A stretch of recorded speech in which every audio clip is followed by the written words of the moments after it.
aussi tes copines? Ben, c'est ce qui était prévu. Et j'espère que t'as de l'argent parce qu'on a faim. Viens le chercher. Alors... Attendez. Hé, Rodney. Rodney, la terreur du quartier. Il faisait de la boxe lui aussi, mais il était plus une menace à l'extérieur du ring.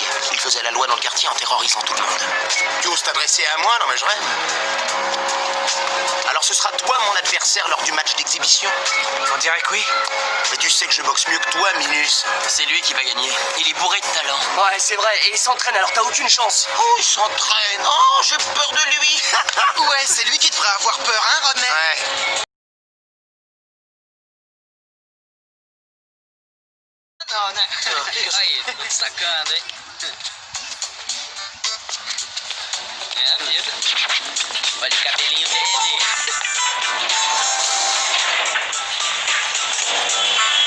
Papai não falou que era pra levar todas vocês. Mas já tava combinado.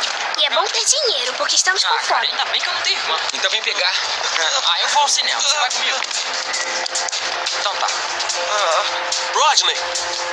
Rodney, o valentão do bairro. Também lutava boxe, mas era mais perigoso fora dos rings. Ele controlava o bairro com medo. Tá falando comigo não, né, mané? Ouvi dizer que vai lutar comigo numa luta de exibição.